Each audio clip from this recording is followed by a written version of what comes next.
Hello dear student, मैं सुमित अरोड़ा एग्जामपुर के channel पर आप सभी स्टूडेंट का स्वागत करता हूं।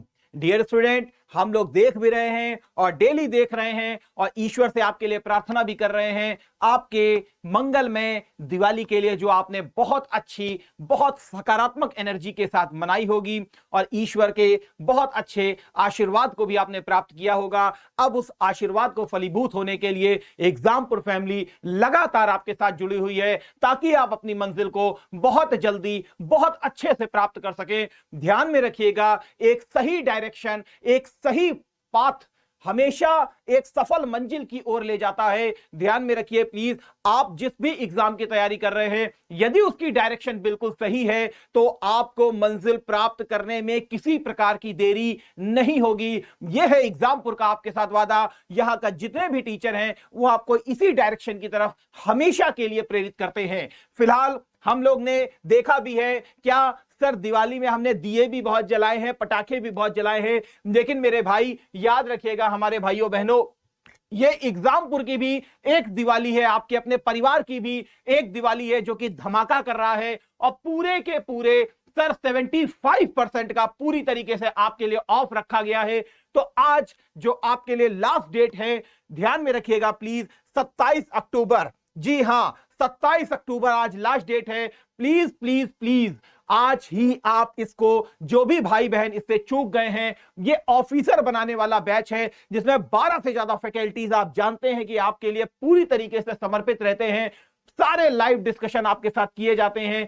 प्लीज प्लीज प्लीज ध्यान में रखिए, इसको ज्वाइन करना मत भूलिएगा, ठीक है? तो ठीक है डियर स्टूडेंट, हम लोग आज के अपने पहले क्वेश्चन की तरफ मूव करते हैं। ध्यान में रखिए, ये क्वेश्चन आए हुए हैं और आपको ये क्वेश्चन अपनी कॉपी पे नोट करने हैं। ये जितने भी क्वेश्चन आपको कराए जा रहे हैं, प्लीज एक 200 पेज की कॉपी में इसको अच्छे से नोट करते चलिए ताकि जिस दिन आपका एग्जाम होगा, और लगातार रिवीजन, ध्यान में रखिए, revision is the key of the success.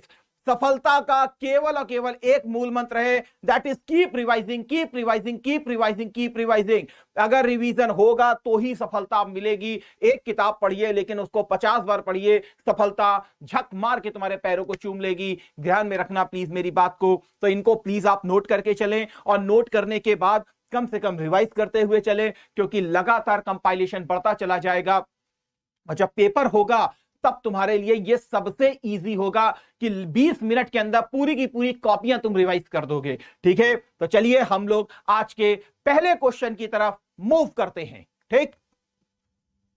पहला क्वेश्चन, निम्नलिखित में से कौन सा अधिनियम, निम्नलिखित में से कौन सा अधिनियम भारत सरकार द्वारा कुछ सार्वजनिक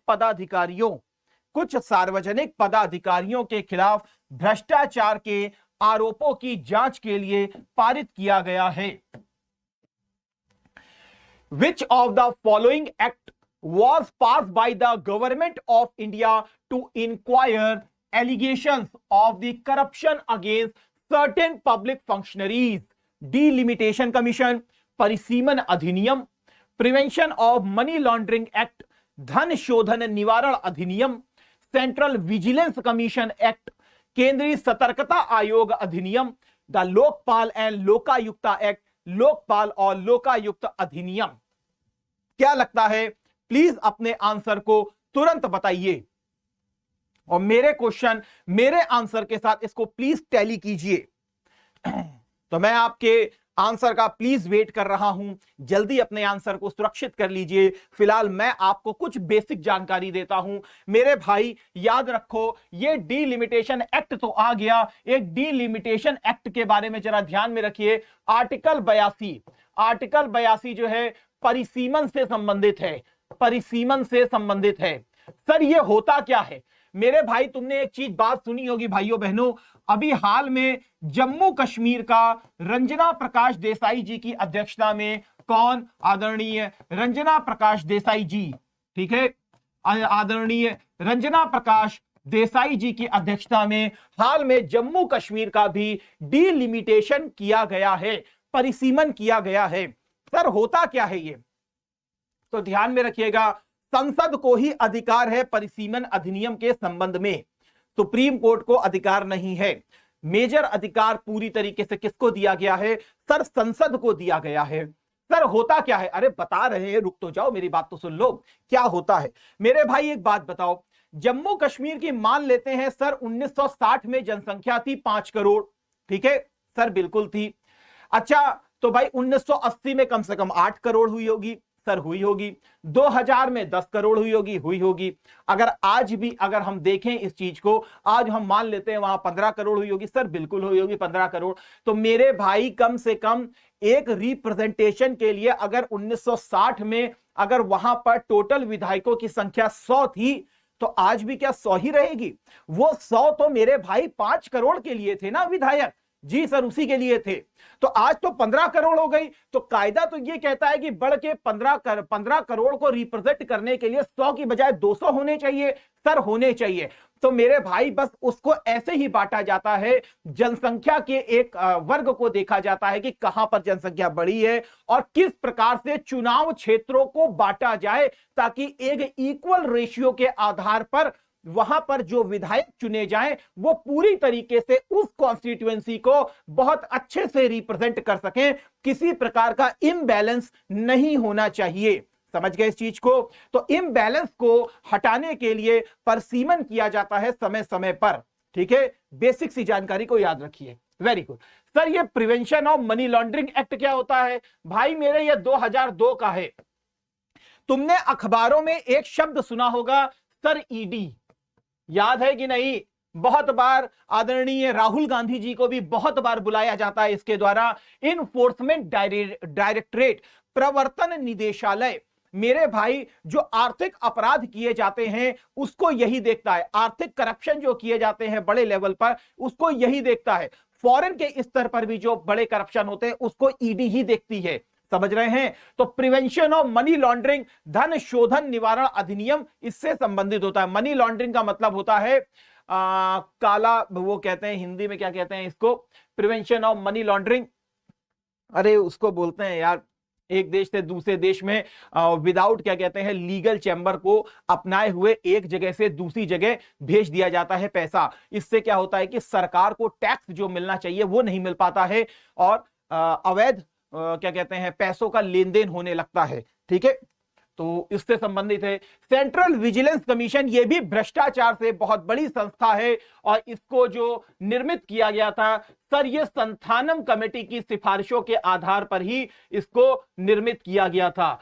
संथानम कमेटी की सिफारिश हुई थी 1964 अराउंड, और उसी की सिफारिशों पर ही सेंट्रल विजिलेंस कमीशन को भी स्थापित किया गया था। जितने भी ग्रुप ए के अधिकारी होते हैं उनको पूरी तरीके से यह ध्यान रखता है उनका कि उनके ऊपर कोई भ्रष्टाचार के कोई आरोप लगते हैं तो सीवीसी उसकी जांच करता है।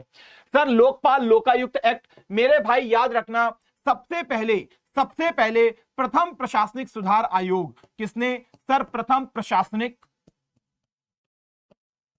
देखिए ये अपने आप में चारों के चारों क्वेश्चन आ चुके हैं। प्रथम प्रशासनिक सुधार आयोग, first ARC, administrative reform commission, सबसे पहले इसी ने इसको रिकमेंड किया था कि लोकपाल लोकायुक्त अधिनियम क्रिएट किया जाना चाहिए। इस समय भारत की सबसे बड़ी जो एजेंसी बन गई है सर वो लोकपाल एंड लोकायुक्ता है और 2013 में इसको पारित कर दिया गया है और प्रधानमंत्री तक को भी इसके अंडर में रखा गया है। जितने मंत्री है सभी को इसके अंडर में रखा गया है। ध्यान में रखिए, यहां पूछ रहा है निम्नलिखित में से कौन सा अधिनियम भारत सरकार द्वारा कुछ सार्वजनिक पदाधिकारियों के खिलाफ भ्रष्टाचार के आरोपों की जांच के लिए पारित किया गया था? तो भैया लोकपाल और लोकायुक्त अधिनियम 2013। जिस हमारे भाई बहन ने आंसर दिया है वो बिल्कुल सही है, 2013 इज द राइट आंसर, ठीक है। Any question, any problem? चलिए हम लोग नेक्स्ट क्वेश्चन की तरफ चलते हैं। नमामि गंगे कार्यक्रम को भारत सरकार द्वारा किस वर्ष में अनुमोदित किया गया था? याद रखिए क्वेश्चन आए हुए हैं, आपके दिमाग में ये चीजें होनी चाहिए और इस तरीके का एक क्वेश्चन आपको आपके एग्जाम में जरूर मिलेगा, क्योंकि फ्लैगशिप स्कीम जितनी है प्रधानमंत्री जी की वो कहीं ना कहीं आपके लिए क्वेश्चन 200% बनाएगी ही बनाएगी। इसीलिए मैंने इस क्वेश्चन को रखा है। नमामि गंगे कार्यक्रम, आप जान रहे हैं गंगा जी को साफ करने के उद्देश्य से आदरणीय प्रधानमंत्री मोदी जी के नेतृत्व में नमामि गंगे कार्यक्रम चालू किया गया था। कब? 2014, 2018, 2019 या 2015? क्या लगता है आपको? भाई जब प्रधानमंत्री जी पहली बार प्रधानमंत्री बने थे तभी उन्होंने स्टार्ट कर दिया था नमामि गंगे कार्यक्रम को। तो सर क्या हो जाएगा answer? Sir 2014 is the right answer. ठीक है ना, 2014 इज द राइट आंसर। तो प्लीज याद रखिए, ऐसे स्टैटिक पोर्शन आपसे पूछे जाते हैं। ठीक, now next question please. Motor वाहन अधिनियम 1988 के अनुसार किस वर्ष से कम आयु के किसी भी व्यक्ति को बिना गियर के मोटरसाइकिल चलाने के लिए लर्निंग लाइसेंस प्रदान नहीं किया जाएगा, सिवाय उस व्यक्ति की लिखित सहमति के जो लर्नर लाइसेंस के इच्छुक व्यक्ति की देखभाल करता है, उनके माता पिता हो सकते हैं वो। According to the motor vehicle act 1988, no person under the age of year shall be granted a learner's licence to drive a motorcycle without gear except with the consent in writing of the person having the care of the person desiring the learner's license। क्या होना चाहिए? 20 years, 18 years, 17 year या 21? मतलब 20 का बोले तो 20 वर्ष, 18 वर्ष, 17 वर्ष या 21 वर्ष। किस आयु से कम व्यक्ति को लर्निंग लाइसेंस नहीं दिया जाएगा? मोटर वाहन अधिनियम 1988 में ऐसा प्रावधान किया गया है। तो कौन सा इसका आंसर होना चाहिए? आप अपने आंसर को सुरक्षित कर चुके होंगे, मैं आपके आंसर को देख भी रहा हूं। बहुत सारे हमारे छोटे भाई बहनों ने बिल्कुल सही आंसर दिया है। Very good, very good, very good.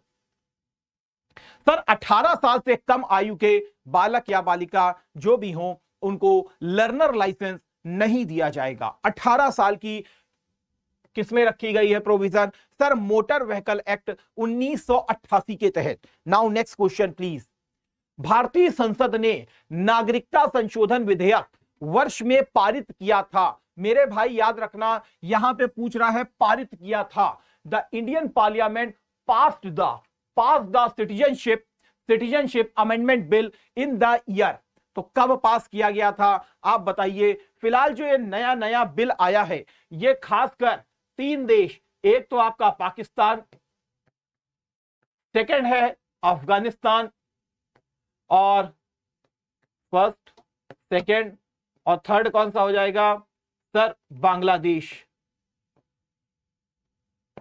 तो बांग्लादेश, ये 3 देशों से आने वाले जितने भी एक्सेप्ट मुस्लिमों को छोड़कर हिंदू, सिख, पारसी, बुद्धिस्ट, जैनिस्ट जितने भी हैं वो आ सकते हैं यहां पर। एक्सेप्ट एक्सेप्ट मुस्लिम, मतलब मुस्लिमों को छोड़ करके यदि किसी के ऊपर किसी प्रकार का अत्याचार होता है या वो वहां से यहां पर आना चाहते हैं, भारत की नागरिकता प्राप्त करना चाहते हैं, तो भारत सरकार के सिटीजनशिप अमेंडमेंट एक्ट, डेट आप बताएंगे अभी, उसके तहत पाकिस्तान, बांग्लादेश और अफगानिस्तान से आने वाले सभी हिंदू भाई बहन, सिख, ईसाई, जैन, इन सबको आने के लिए इजाजत दी जाती है। एक्सेप्ट मुस्लिमों को यहां पर इंक्लूड नहीं किया गया। सबसे इंपॉर्टेंट यही चीज है। और आपने इसी का ही विरोध देखा था शाहीन बाग का केस, जो कि दिल्ली में 1 साल से ज्यादा समय तक चला था,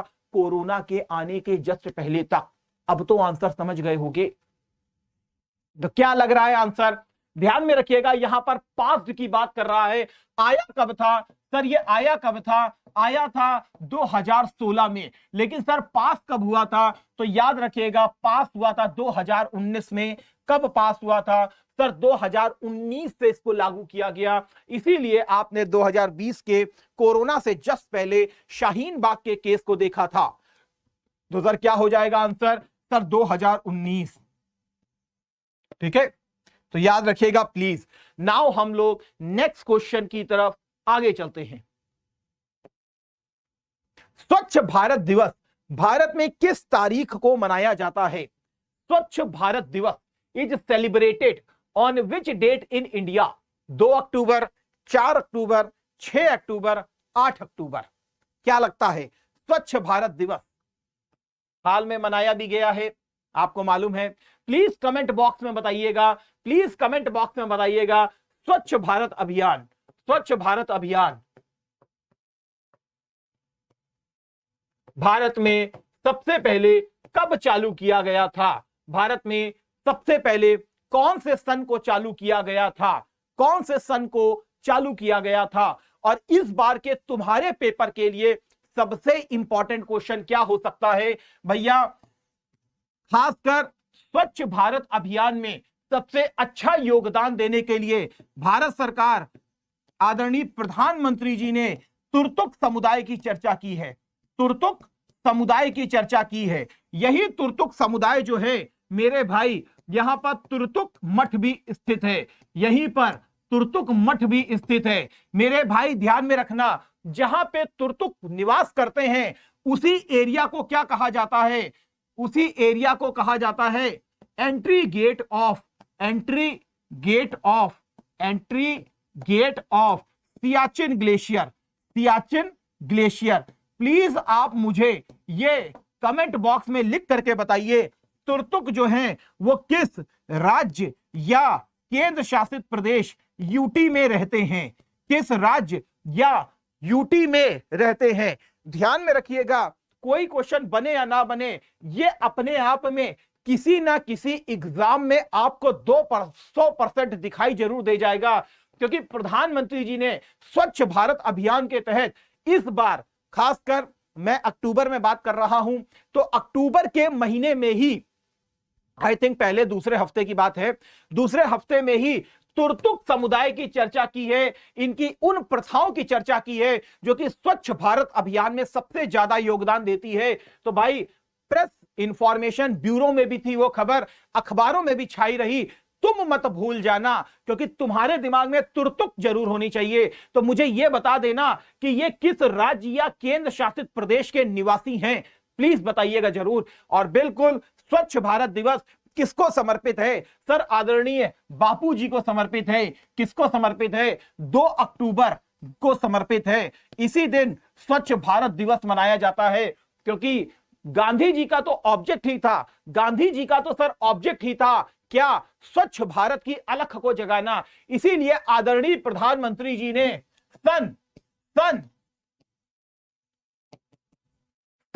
इसको चालू किया था, स्वच्छ भारत अभियान। तो प्लीज जरूर लिखिएगा, ध्यान में रखिएगा, फ्लैगशिप स्कीमों से क्वेश्चन बनते हैं और यही समय होता है जब धीरे धीरे आप अपने ब्रेन में स्टोर कर सकते हो कि सर नमामि गंगे 2014 में आई थी, ये सर कब आई थी, तुर्तुक किस स्टेट से हैं या किस यूटी से हैं, प्लीज जरूर लिखिएगा। Now next question please. दूरी का ध्यान रखें, प्लीज माइंड द गैप। हमेशा दिमाग में सुनते होंगे, अगर जहां पर भी आप रहते हैं, अगर दिल्ली में रहते हो या यूपी में रहते हो, मतलब जहां पर मेट्रो आपकी चलती हो, मेट्रो जहां चलती हो, तो वहां पर एक लेडीज हमेशा इस शब्द को बोलती है, please mind the gap, please mind the gap. तो भैया वो माइंड द गैप कहीं ना कहीं और भी चर्चा में आ गया है। कहीं ऐसा ना हो ये माइंड द गैप एग्जाम में चला आए और वहां पर लिख दे मेट्रो रेल, और वहां पे जैसे ही मेट्रो रेल लिखेगा तुम तुरंत मारोगे किसमें? मेट्रो रेल के ऊपर आंसर, लेकिन मेट्रो रेल गलत हो जाएगी। समझ रहे हैं इस चीज को? इसीलिए प्लीज माइंड द गैप जो भी होगा वो थीम है उस दिवस की। वो थीम क्या है? Mind the gap. इस बार की थीम रखी गई है माइंड द गैप। किसकी रखी गई है? वर्ल्ड हैबिटेट डे की रखी गई है, ब्रदरहुड डे की रखी गई है, या वर्ल्ड माइग्रेंट डे की रखी गई है, या वर्ल्ड चिल्ड्रन डे की रखी गई है? क्या लगता है आपको आंसर? सर माइग्रेंट डे कब मनाया जाता है? तो लिख लेना, माइग्रेंट डे जो है मेरे भाई वो 18 दिसंबर को मनाया जाता है। प्रवासी भारतीय दिवस, माइग्रेंट डे, विश्व प्रवासी दिवस जो होता है, भारतीय दिवस तो 9 जनवरी को मनाते हैं, विश्व का 18 दिसंबर को मनाते हैं। याद रखिएगा, 9 दूना 18, और क्या याद हो जाएगा? 9 जनवरी को हमारे यहाँ विश्व का क्या हो जाएगा?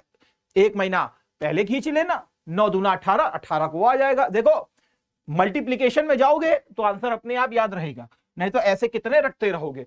सेकंड आया आपके सामने world brotherhood day. World brotherhood day मेरे भाई 11 सितंबर को मनाते हैं। सर इसका क्या मतलब है, ब्रदरहुड डे का क्या मतलब? भैया मेरे भाइयों बहनों ध्यान में रखना, आपको मालूम है 11 सितंबर का महत्व क्या है? सर क्या महत्व है? भैया 11 सितंबर 1893 को शिकागो में विश्व धर्म संसद का आयोजन किया गया था। विश्व धर्म सम्मेलन का आयोजन किया गया था भैया, जिसमें प्रतिनिधित्व किसने किया था? हमारे स्वामी विवेकानंदा जी ने किया था। आदरणीय स्वामी विवेकानंदा जी ने किया था, नरेंद्र नाथ जी ने किया था, विवेकानंदा जी ने किया था। और यही इसी दिन को सेलिब्रेट करने के लिए, वही तो कहते थे मानवता की सेवा ही ईश्वर की सच्ची सेवा है, इसीलिए उन्हीं को ही सम्मान देने के लिए मनाया जाता है क्या? विश्व ब्रदरहुड डे, विश्व ब्रदरहुड डे। लेकिन सर इस क्वेश्चन का क्या आंसर है? दूरी का ध्यान रखें, leave no one and no place behind. अक्टूबर में मनाए जाने वाले किस विशेष दिन का विषय है? माइंड द गैप, ये तुमको याद होना चाहिए, यही तुमसे डाल देगा question. Leave no one and no place behind is the theme of which special day celebrated in October. तो प्लीज याद रखिएगा, पहला मंडे जो होता है अक्टूबर का, पहला मंडे जो होता है अक्टूबर का, फर्स्ट मंडे जो होता है अक्टूबर का, उस दिन ये मनाया जाता है हर वर्ष। और इस बार जो मंडे पड़ा था सर वो 3 अक्टूबर को पड़ा था, याद रखिएगा प्लीज। इसीलिए आंसर क्या हो जाएगा?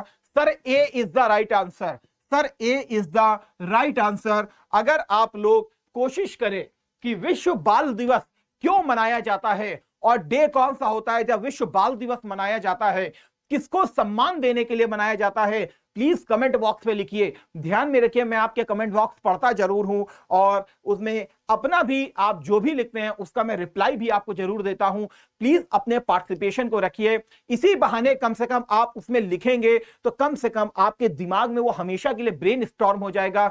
धीरे धीरे बूंद बूंद से महासागर बन जाता है, यही बूंद बूंद करके तुम्हारे पास इतना अच्छा डेटा कलेक्शन हो जाएगा जब तुम्हें स्टैटिक जीके की बिल्कुल भी घबराहट नहीं होगी। ध्यान में रखिएगा, ये कहीं ना कहीं क्वेश्चन गिरे हुए हैं, आए हुए हैं, इनको जानना तुम्हारे लिए बहुत ज्यादा इंपॉर्टेंट है। ठीक है, वेरी गुड। चलिए हम लोग नेक्स्ट क्वेश्चन की तरफ चलते हैं। विच of the following statement is not true? भैया ये जरूर देख लिया करो, ट्रू कह रहा है या नॉट ट्रू कह रहा है, इनमें से तुमको पहचानना है कौन सत्य नहीं है। Fiscal policy deals with the supply of money in the economy and the rate of the interest. एक राजकोषीय नीति अर्थव्यवस्था में धन की आपूर्ति और ब्याज दर से संबंधित है। दूसरा, राजकोषीय नीति में कर नीति, व्यय नीति, निवेश या विनिवेश रणनीतियों और ऋण या अधिशेष प्रबंधन शामिल है। Fiscal policy includes tax policy, expenditure policy, investment और डिसइन्वेस्टमेंट स्ट्रेटजीज एंड डेब्ट और सरप्लस मैनेजमेंट। सी कह रहा है आपसे fiscal policy is linked with general economic policy strategy of the country. राजकोषीय नीति देश की सामान्य आर्थिक नीति रणनीति से जुड़ी होती है, या the government deals with fiscal policy, राजकोषीय नीति सरकार से संबंधित होती है। अगर तुमको मेरे प्रीवियस लेक्चर अगर आप लगातार मेरे देख रहे होगे तो वहां पर मैंने आपको इसका बहुत अच्छे से आंसर दे दिया था। इसी टाइप पे कोई और भी क्वेश्चन आया था जब मैंने आपको वहां पे एक ब्रॉड एनालिसिस दी थी, किसके बारे में? सर हमने वहां पर आपको मॉनेटरी पॉलिसी,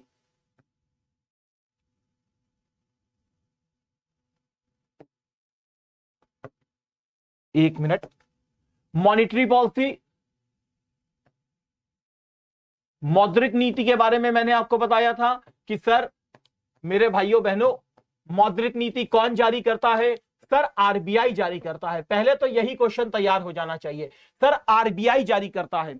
और मॉनेटरी पॉलिसी जो हर 2 महीने में जारी की जाती है मेरे भाई, उसमें क्या देखा जाता है? सीआरआर कितना होगा, रेपो रेट कितना होगा, रिवर्स रेपो रेट कितना होगा, एसएलआर कितना रखा जाएगा। तो ये बेसिक चीजें रखी जाती हैं और आपको मालूम है इनका संबंध जो है वो सर इंटरेस्ट रेट से बहुत अच्छे से जुड़ा रहता है। बहुत अच्छे से जुड़ा रहता है। इन्फ्लेशन को डील करने का काम किसका है? इन्फ्लेशन बोले तो सर मुद्रास्फीति को डील करने का काम किसका है? सर आरबीआई के ऊपर डाल दिया है भारत सरकार ने। मॉनेटरी पॉलिसी कमेटी होती है जो कि डिसाइड करती है कि भाई कितना क्या कहते हैं, उसके ऊपर एक जिम्मेदारी दी गई है कि भारत में जो इन्फ्लेशन का स्तर है वो ±4 से इतना होना चाहिए। मतलब 4 से +- 4 हो गया, ठीक है, हाँ +-4, ठीक है। 4 से ज्यादा हो जाए तो प्लस में 2 कर देते हैं, 6 तक हो सकती है आपकी मॉनेटरी इन्फ्लेशन, मैक्सिमम 6% तक हो सकता है। और माइनस में 2 कर दिया जाता है, मतलब 2% तक आपकी, माइनस अगर 2 कर देंगे तो इसमें 2% तक आपका इन्फ्लेशन हो सकता है। 6% से ज्यादा नहीं होना चाहिए, 2% से कम नहीं होना चाहिए। अगर ऐसी कंडीशन होती है 6% से ज्यादा हो जाता है या 2% से कम हो जाता है तो सरकार को स्टेटमेंट देना पड़ता है आरबीआई के द्वारा। आरबीआई फिर स्टेटमेंट देती है ऐसा क्यों हुआ है, समझ रहे हैं? तो ये इंटरेस्ट रेट से संबंधित है। और आप पहला जो आंसर पढ़ रहे हो मेरे भाइयों बहनों, वहां पर ब्याज दर जो लिखा हुआ है ये बिल्कुल गलत लिखा हुआ है। ये आरबीआई का काम है, ये सरकार का काम नहीं है। ये तीनों के तीनों स्टेटमेंट बिल्कुल आप अपनी कॉपी में भी लिखिएगा, क्योंकि ये जो है सही स्टेटमेंट दिए गए हैं। और अगर इतना आप लिख लेंगे तो आपको अंतर पता चल जाएगा राजकोषीय नीति में क्या आता है। सर टैक्स पॉलिसी भी देखी जाती है, एक्सपेंडिचर पॉलिसी भी देखी जाती है, भारत की सामान्य आर्थिक नीति कैसे चलेगी उससे देखी जाती है। और राजकोषीय नीति को जारी कौन करता है, किसके ऊपर यह भार दिया गया है? तो सरकार के ऊपर। सरकार राजकोषीय नीति को जारी करती है, मॉनेटरी नीति, मौद्रिक नीति आरबीआई के द्वारा जारी होती है। दोनों में बेसिक अंतर यह है, याद रखिएगा, ठीक। Very good. Now next question. Svante Paabo won the 2022 Nobel prize in psychology और मेडिसिन। Is a geneticist. आपको मालूम है क्या है ये? आनुवंशिकी विद हैं। From which country? स्वंत पाबो शरीर विज्ञान या चिकित्सा में 2022 का नोबेल पुरस्कार जीता। ये किस देश के जेनेटिस्ट हैं? अमेरिका के, जर्मनी के, ऑस्ट्रेलिया के या स्वीडन के? क्या लगता है आपको आंसर? प्लीज अपने आंसर को सुरक्षित कीजिए। नोबेल के ऊपर मैं डेली आपको कुछ ना कुछ क्वेश्चन दूंगा जरूर, और जो भी मोस्ट प्रोबेबल इसमें क्वेश्चन बन सकते हैं वो आपकी पूरी रडार के अंदर होंगे, याद रखिएगा। धीरे धीरे मैं करवाऊंगा आपको सारे। तो क्या लगता है कहां से हैं ये तो आप लोग बहुत अच्छे से जानते हो कि चिकित्सा का नोबेल मिला है, लेकिन ये है कहां से? बिल्कुल आपने सही आंसर दिया सर, ये स्वीडिश नागरिक हैं। ये कहां के हैं सर? ये स्वीडन से संबंधित हैं। कहां से संबंधित हैं डियर मेरे दोस्त? याद रखना, Sweden is the right answer. ठीक हो गया, very good. Now next question की तरफ हम लोग चलते हैं।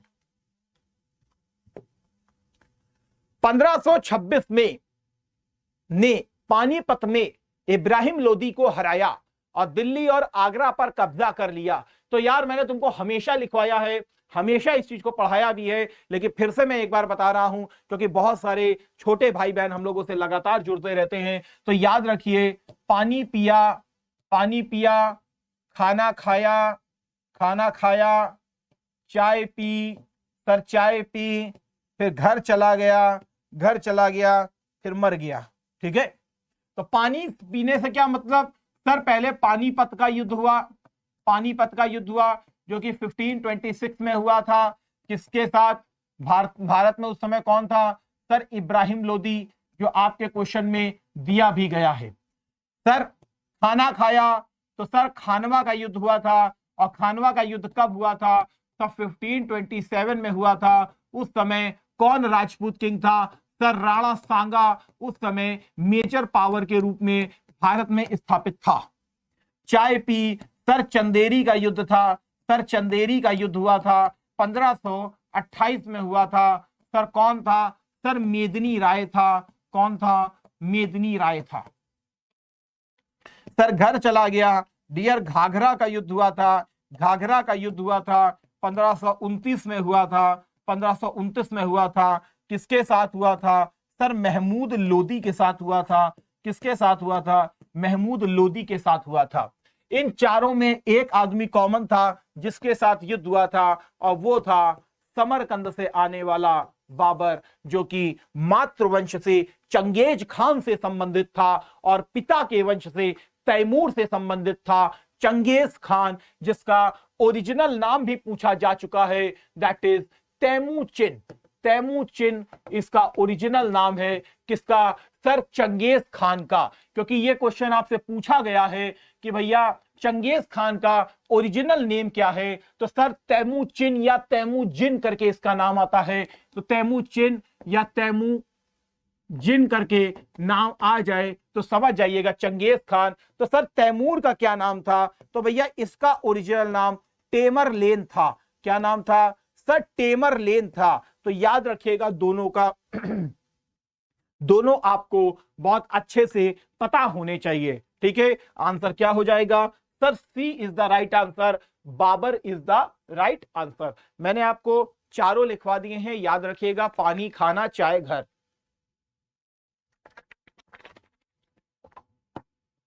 Now next question. 2022 में P20 सम्मेलन। अब देखिए P20 करके भी पूछा जा सकता है आपसे, और G20 तो आप बहुत अच्छे से समझ जाओगे, लेकिन P20 का मतलब यह है पार्लियामेंट्री ग्रुप ऑफ G20। याद रखिएगा P20 भी आ सकता है।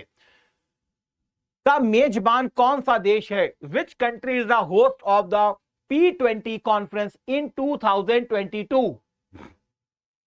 भारत, इंडोनेशिया, इटली या Israel?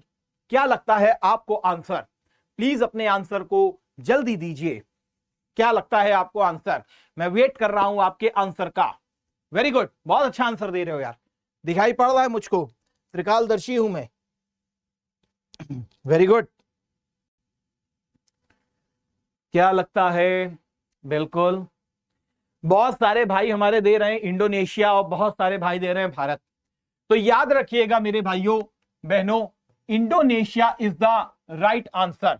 Indonesia is the right answer, क्योंकि 2023 में होगा। कहां पर सर? भारत में। तो भारत को G20 की अध्यक्षता अब मिल रही है। तो याद रखिएगा प्लीज, किसी प्रकार की गलती मत कीजिएगा। इंडोनेशिया 2022 का है और 2023 का भारत है। ठीक, next question please. Murshid Quli Khan कहां के नवाब थे?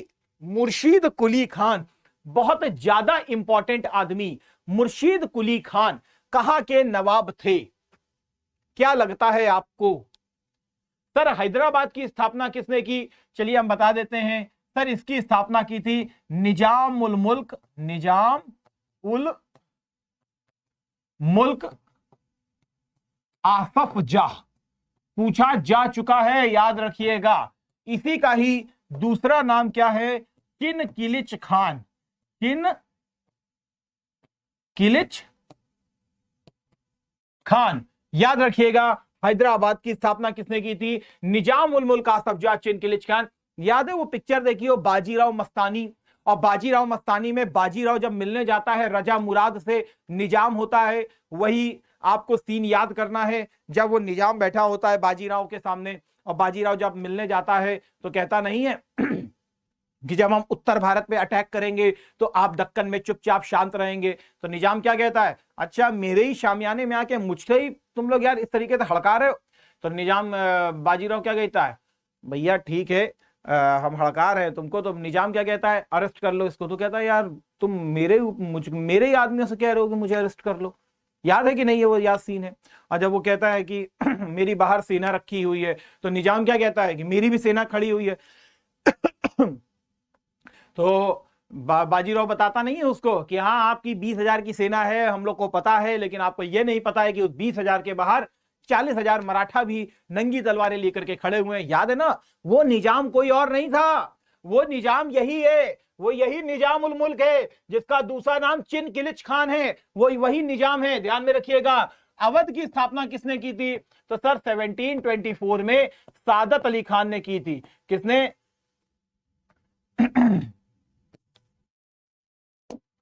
सादत अली खान ने, सादत अली खान ने की थी। तो ये याद रखिएगा, ध्यान में रखिएगा, ठीक। लेकिन मुर्शीद कुली खान किससे संबंधित है? तो सर ये बंगाल से संबंधित है। याद रखिएगा, कहां से संबंधित है? बंगाल से संबंधित है। औरंगजेब ने इसको वहां का सूबेदार बनाया था, लेकिन फारूक सियर ने इसको नवाब बना दिया था 1717 के आसपास। तो बंगाल से संबंधित है, याद रखिएगा। बहुत ज्यादा इंपॉर्टेंट आदमी है बंगाल का, ठीक। Now next question please. Mahadiwali offer, भैया लाख दुखों की एक दवा है, इसको आजमाइए, क्योंकि यही है जो तुम्हारे ऑफिसर बनाने की कुंजी है, तुम्हारे लिए पूरी तरीके से डेडिकेटेड है, पूरे एग्जाम में क्वेश्चन दिखाने का दावा भरती है पूरी तरीके से, और यहां के टेस्ट पेपर आपको एज इट इज दिख जाते हैं आपके एग्जाम में। तो प्लीज देर मत कीजिएगा, 75% का बिगेस्ट छूट दी गई है। इससे सस्ता और इससे अच्छा और कुछ नहीं हो सकता।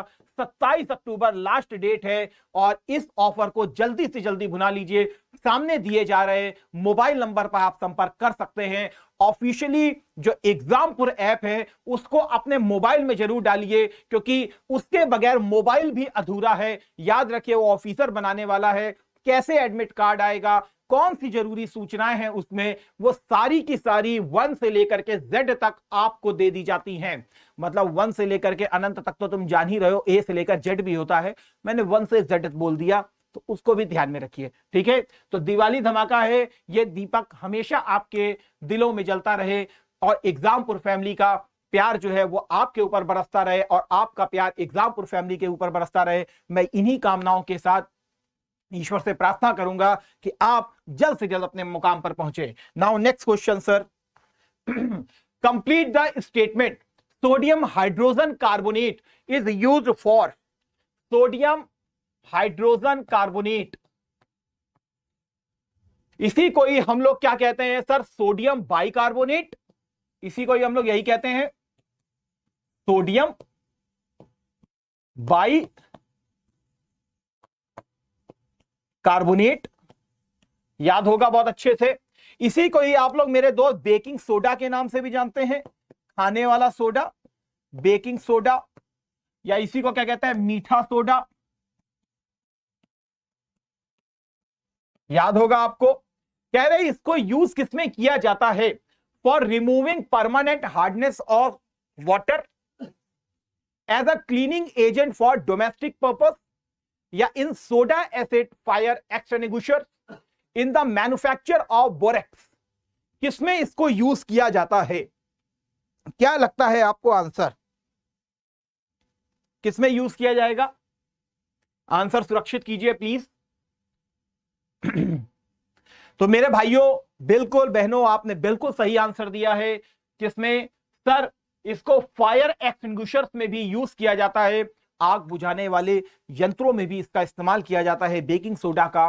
तो इस चीज को प्लीज याद रखिएगा, क्वेश्चन पूछा जा चुका है, आपको पता होना चाहिए, ठीक।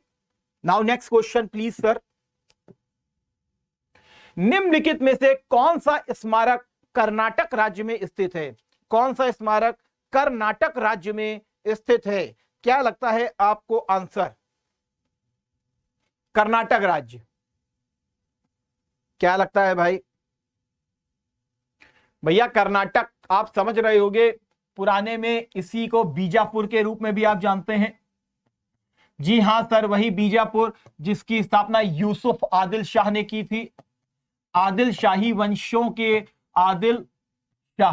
आदिल शाही वंश को स्थापित किया गया था यहां पर, आदिल शाही वंश। और उसी में ही एक आदमी था जिसका नाम था मोहम्मद आदिल शाह। क्या सर? मोहम्मद आदिल शाह। इसी का ही मकबरा क्या कहलाता है सर? गोल गुंबज कहलाता है। गोल गुंबज कहलाता है। जो डोम का शेप है वो गोलाकार आकृति को लिए हुए है। तो सर ए बिल्कुल सही आंसर हो जाएगा। तो इस चीज को प्लीज याद रखिएगा। ठीक है सर, चार मीनार कहां पर है? तो मेरे भाई याद रखो, चार मीनार और कहीं नहीं, हैदराबाद में है। हैदराबाद, जी हां, तेलंगाना में हो गया है, आंध्र प्रदेश में मत लिख दीजिएगा आंसर, तेलंगाना हो गया है आंसर। ठीक है, और ये बनवाया किसने था? तो मेरे भाई याद रखना, कुली कुतुब शाह। गोलकुंडा ये दूसरा था, बीजापुर तीसरा था, अहमदनगर वाला इलाका जहां पर अहमद शाही वंश आया था, इमाद शाह ने स्थापना की थी। उसके बाद एक बरीद शाही वंश आया था जो बरीद में था, बीदर में था, और एक था बरार। ठीक है, तो पांच के संदर्भ में याद रखिएगा। तो गोलकुंडा को भी याद रखेंगे आप, भूलने की गलती बिल्कुल भी नहीं करेंगे। और इसके बाद सर बड़ा इमामबाड़ा कहां है? तो मेरे भाई याद रखो, ये तो बच्चे बच्चे को भी याद है, 1784 में आसफुद्दौला ने बनवाया था। किसने? आसफुद्दौला ने इसको बनवाया था, आसफुद्दौला ने उसको बनवाया था। याद रखिएगा। ठीक है, आंसर इसका क्या होगा सर? गोल गुंबज इसका आंसर होगा, क्योंकि इसमें कर्नाटक पूछा गया है। तो कुतुब मीनार में आप लोग भी प्लीज बता दीजिएगा, इससे कौन कौन संबंधित था? सर कुतुबुद्दीन ऐबक संबंधित था, ऐबक संबंधित था। सर इल्तुतमिश संबंधित था, सर इल्तुतमिश संबंधित था। और फाइनल टच इसको किसने दिया था? जो आज आप देख रहे हो, फिरोज तुगलक। ठीक है, फिरोज तुगलक। तो याद रखिएगा, भूलने की गलती बिल्कुल भी मत कीजिएगा। चलिए हम लोग नेक्स्ट क्वेश्चन की तरफ भागते हैं। पठारों के बारे में निम्नलिखित में से कौन सा कथन सत्य नहीं है? यहां पूछ रहा है कौन सा कथन सत्य नहीं है। दक्कन का पठार भारत के सबसे पुराने पठारों में से एक है। पठार ऊंची समतल भूमि होते हैं। जी हां, पहाड़ ये होता है मेरे दोस्त, पहाड़ ये क्या होता है? ये होता है पहाड़, माउंटेन। लेकिन मेरे भाई जो पठार होता है वो कुछ ऐसे होता है, समझ रहे हो? जो उसका ऊपर का टॉप होता है ये कैसा होता है? ये फ्लैट होता है। ये कैसा होता है? ये फ्लैट होता है। तो ये तो बिल्कुल सही है, समतल भूमि है। ठीक, पठार खनिज निक्षेपों से भरपूर होते हैं। मारवाड़ का पठार विश्व का सबसे ऊंचा पठार है। तो इसमें क्या आपको आंसर लगता है? प्लीज अपने आंसर को सुरक्षित कीजिए। The Deccan Plateau is one of the oldest plateau in India. A plateau is an elevated flat land. Plateaus are rich in mineral deposit. The Marwar Plateau is the highest plateau in the world. क्या लग रहा है answer?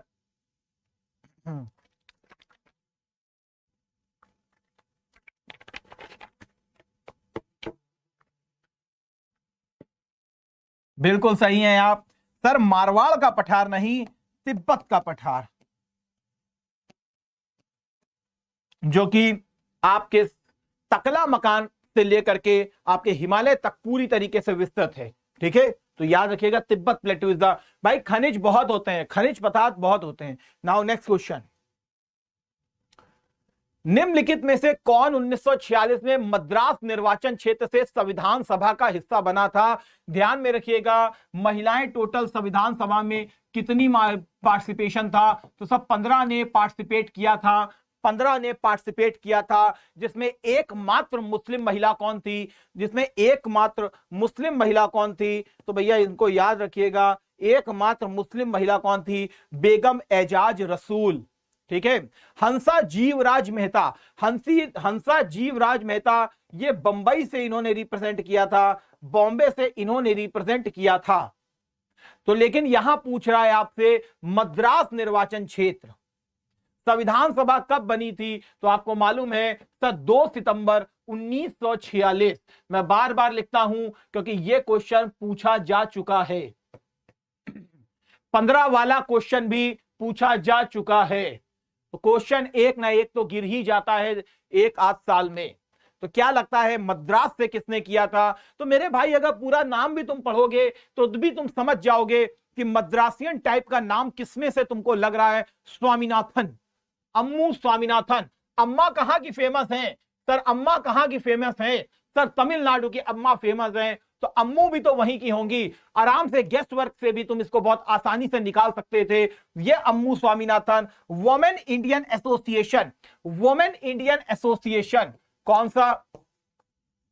Women Indian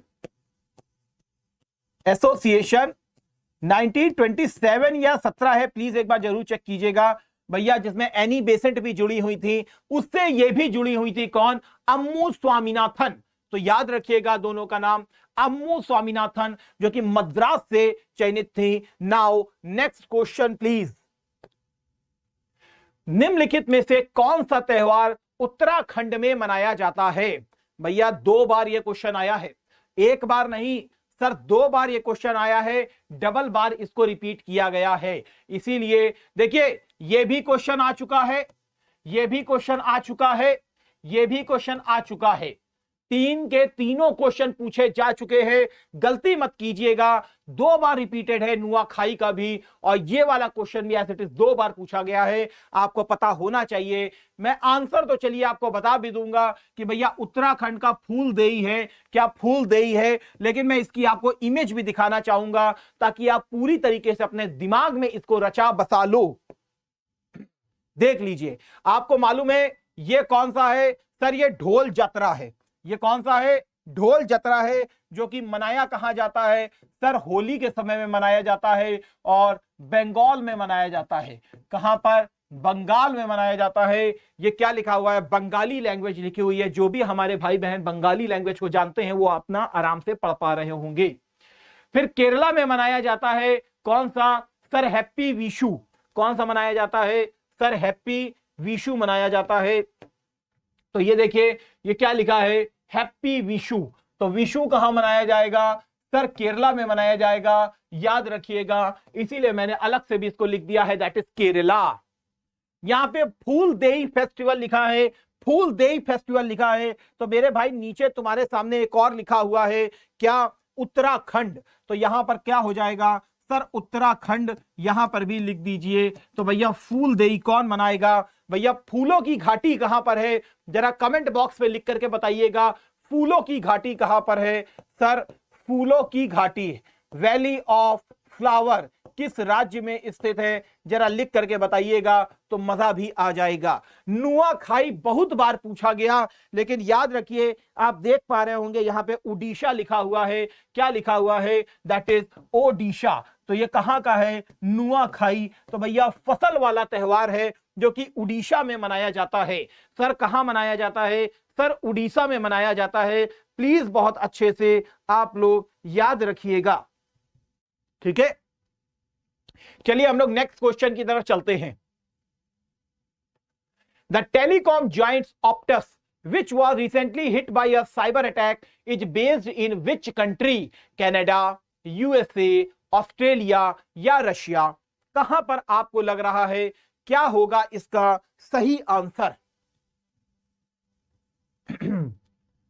telecom giant Optus, बिल्कुल बिल्कुल सही दिया आपने answer, बिल्कुल सही है। रिसेंटली इसके ऊपर साइबर अटैक हुआ है। कहां से संबंधित है? सर ऑस्ट्रेलिया से संबंधित है। कहां से संबंधित है? सर ऑस्ट्रेलिया से संबंधित है। पूछा जा सकता है आपसे। WHO ने किस देश में बच्चों की मौत के बाद 4 भारत निर्मित कफ सिरप पर चेतावनी जारी की है? कफ सिरप पर चेतावनी जारी की है। ध्यान में रखिए, इंपॉर्टेंट क्वेश्चन है, क्योंकि भारत की का नाम यहां पर आ चुका है। किसी ना किसी पेपर में तुमको दिख जरूर जाएगा। किसने जारी की है यह भी याद रखना। जेनेवा बेस्ड एक संगठन है जिसका नाम है वर्ल्ड हेल्थ ऑर्गेनाइजेशन, उसने जारी की है। कहां के लिए जारी की है? तो भैया उस देश के लिए जारी की है जहां की राजधानी बांजुल है। क्या है? बांजुल जहां की राजधानी है। तो क्या आंसर होगा? Sir Gambia is the right answer. Sir Gambia is the right answer, Zambia नहीं, Gambia is the right answer. ठीक, नेक्स्ट क्वेश्चन। नौसैनिक व्यापार के संदर्भ में कार्टेज प्रणाली का प्रयोग निम्नलिखित में से किसके द्वारा किया जाता था? कार्टेज प्रणाली का प्रयोग निम्नलिखित में से किसके द्वारा किया जाता था? The cartaz system with reference to naval trade was used by which of the following country. ध्यान में रखिएगा, इसको लागू जो किसने किया था,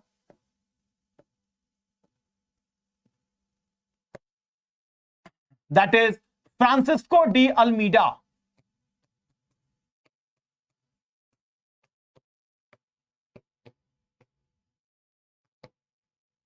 का नाम इससे जोड़ा जाता है, Francisco de Almeida, that is first पुर्तगाली governor, first Portuguese governor in India.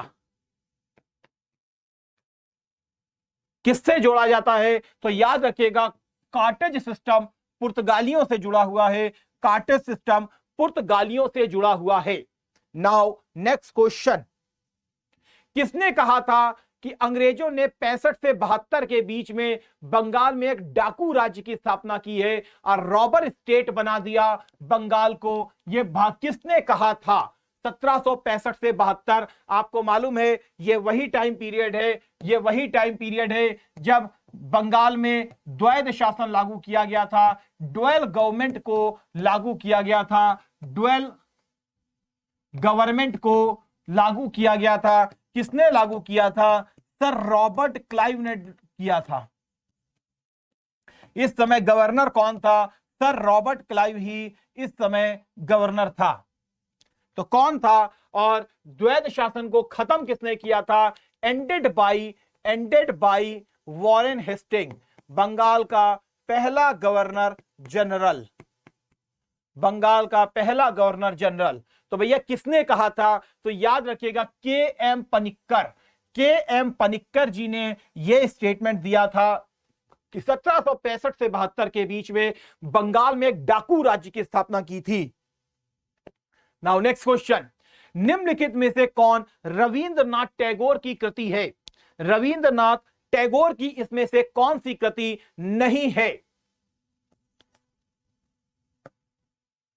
The gardener, Gitanjali, king of dark chamber, या सभी की सभी रविंद्रनाथ टैगोर जी की ही कृतियां हैं? क्या लगता है आंसर? वेरी गुड, बिल्कुल सही है आप। Sir D is the right answer, sir D is the right answer. सभी की सभी उन्हीं की कृतियां हैं। तो याद रखिएगा सभी की सभी इन्हीं की कृतियां हैं, रविंद्रनाथ टैगोर जी की। तो ठीक है डियर ऑल, आज के सेशन को हम लोग यहीं पर सीमित रखते हैं और आप प्लीज इस सेशन के सारे क्वेश्चन अपने पास जरूर लिखित में रखिएगा। लगातार कीप रिवाइजिंग बहुत जरूरी है, क्योंकि कलेक्शन लगातार बढ़ता चला जाएगा, पूरी कॉपी भर जाएगी, उसके बाद लगातार रिवीजन होगा तो आपको कोई प्रॉब्लम नहीं होगी। इन्हीं शब्दों के साथ, और आप सभी के जितने भी हमारे छोटे भाई बहन वीडियो देख रहे हैं, जो नहीं भी देख रहे हैं, ध्यान में रखिएगा, उन सभी के लिए माता जी से मैं हमेशा आपके लिए प्रार्थना करता हूं कि आप जल्द से जल्द सेलेक्ट हों, हमेशा सकारात्मक रहें, महिलाओं का हमेशा सम्मान करें। ध्यान में रखिएगा। इन्हीं शब्दों के साथ आज के इस सेशन को मैं यहीं पर समाप्त करता हूं। जय हिंद, जय भारत, वंदे मातरम।